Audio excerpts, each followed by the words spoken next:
Hi, everyone, and welcome to Entertainment Weekly's What to Watch, the show where EW staff help you solve your viewing dilemmas. I'm your host, Gerrad Hall, and joining me for the only convention worth watching are senior writer Clark Collis and digital news writers Tyler Aquilina and Marcus Jones. Hello to all of you. So great to see you. You know, they said it would never happen, but after 29 years and a phone booth stuffed with rumors, 2020 was deemed the year for the Bill and Ted franchise to finally party on. But then history happened, and as we all know, the pandemic has made this year a most bogus experience for us all. But fear not, my excellent friends, because after months' delay, the adventures of Bill S. Preston Esquire and Ted Theodore Logan continue when Bill and Ted Face the Music comes to VOD and theaters. Remember those?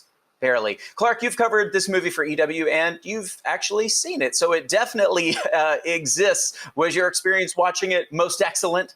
It put a big fat smile on my face, I have to say. I think people who have great love for Bill and Ted will find plenty to enjoy here. As I mentioned, 29 years since the last movie, so this has been a long time in the making. Keanu Reeves and Alex Winter are thankfully both in this. They've been pushing for it, and maybe EW helped a little bit along the way in kind of putting this back out into the ethos. The writers of the first two movies came up with the idea for the new screenplay like 12 years ago.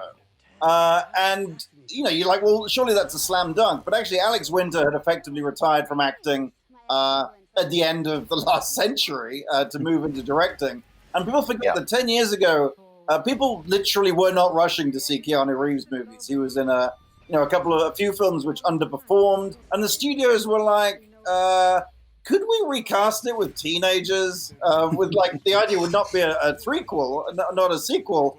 But a reboot with your teenagers. What happened? John Wick happened, basically. And then John Wick 2 happened, and then John Wick 3 happened, and then I guess the financiers were like... Toy Story 4.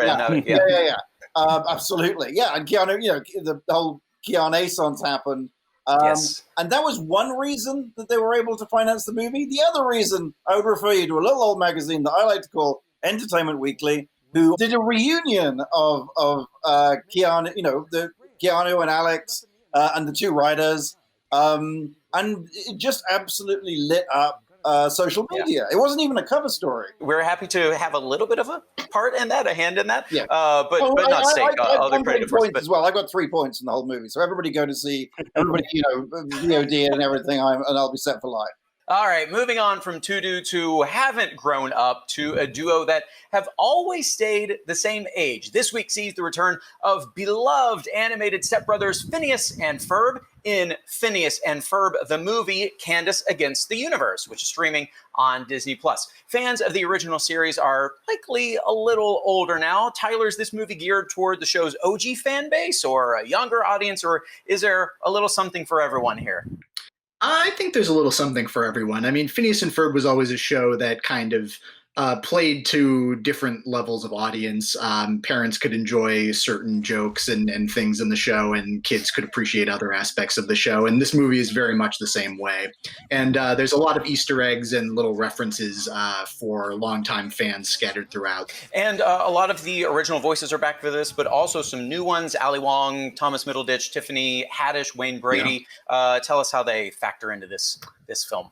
It's a lot of small cameos, although Ali Wong has this major supporting role as kind of the alien queen who kind of becomes Candace's new bestie on this alien planet. And it's a very fun performance. Ali Wong, as we know from Tuca and Birdie, and Tiffany Haddish also from that show, both great voice actors. There is already talk of a third Phineas and Ferb movie. Do you think it's realistic? Will it have legs off of this new Disney Plus feature? I think so. You know, I think I was a little skeptical going into this movie. I was like, well, are they really going to be able to find another story to tell? I mean, the show ran for more than 200 episodes, but pretty much right away, I could tell that they still had it. And this is still very much like the same characters in the same world and the same humor that fans of the show will know and love. So yeah, I definitely think that if they have another idea, that there could definitely be another movie. It's such a fun world to kind of play around in. And always such a relief when it's something you love, a property, like you said, they still have great stories left in them to tell. So Absolutely. Nice to hear that. All right, gang, we need to take a quick break, but stay tuned because I'm going to let you finish this episode by talking about the 2020 VMAs. We'll be right back.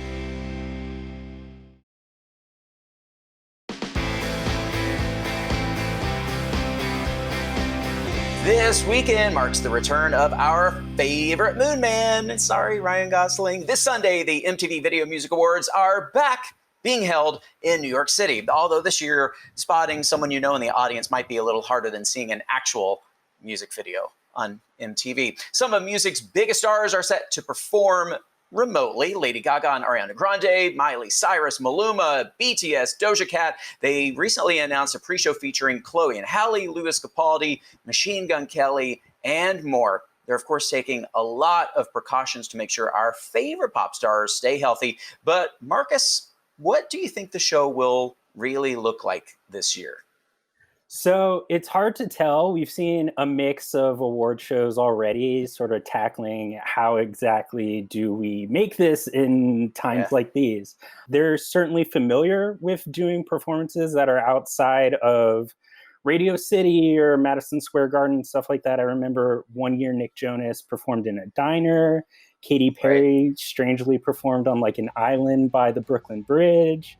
But yeah, it's kind of ever-changing. No one can really expect. They said the pre-show is happening coast to coast, so that may mean that we're getting another look at Chloe and Halle's tennis court. I think the MVP of the summer, just the versatility that one venue has. Like, how can anything in New York match that? J Balvin, he was supposed to perform. He canceled his performance. Do you think this might happen with any others?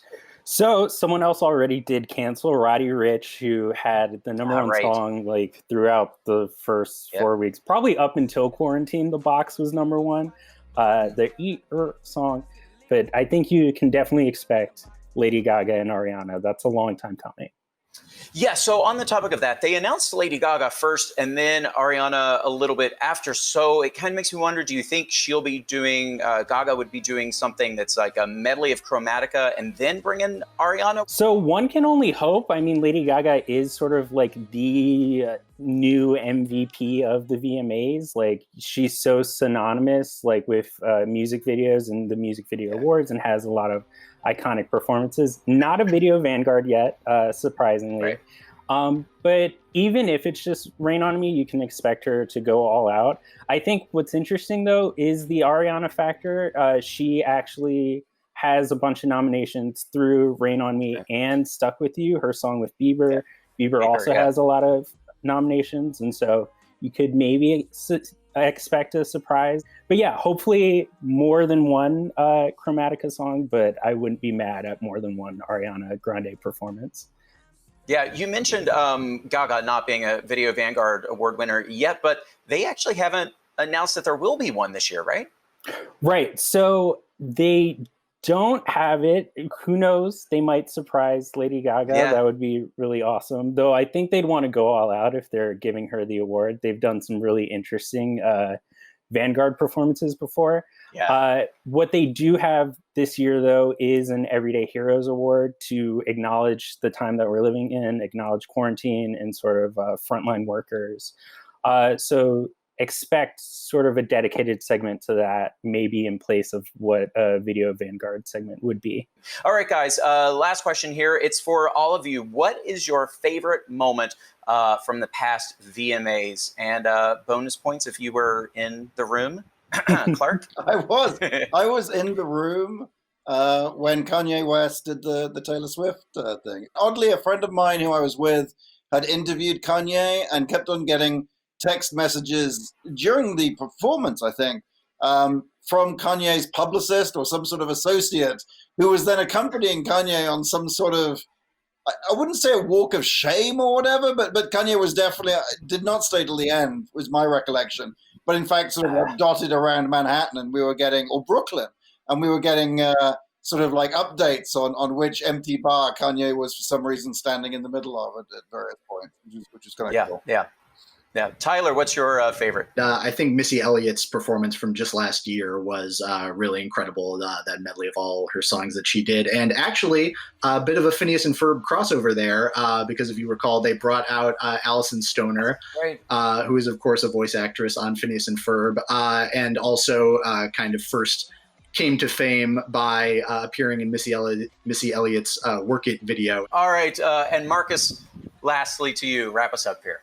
In 2016, when they gave the video Vanguard to Rihanna, that was also the same year Lemonade came out. And so they basically let Beyonce do the first 5 songs, like all the songs you love from Lemonade, right before she forgives Jay-Z when she's like really mad at him.